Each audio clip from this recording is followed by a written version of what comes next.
لټن ماما هغې ماشوم څه پته ولګېده چې راوباسلې دی که نه کوي نه؟ توتي ګله کار پې سټارټ کړی دی، شاول پسې ملته راغلی دی او بس راوباسي به یې، خو بس دعا کوه چې په اسانۍ سره راوځي. لټن الله دې په خیر ماما الله دې په خیر راوباسي. آمین آمین. ډیره مهرباني شکریه.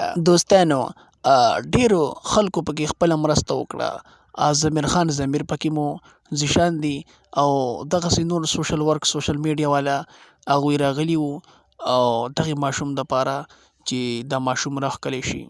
بس دوستانو دعا کوئ چې الله جل شانه یې په خیر باندې راوباسي او الله دې ورله مور او پلار له د زړه صبر ورکړي او الله دې دا ماشوم په جنت کې ولا اعلی مقام ورکړي.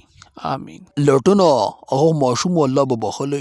بالکل بالکل بالکل الله جل شانه د وړو سره حساب کتاب نه کوي او الله جل شانه دې هغه ماشوم له جنت کې اعلی مقام ورکړي او الله دې دغه والدینو ته د زړه صبر ورکړي. آمین ثم آمین.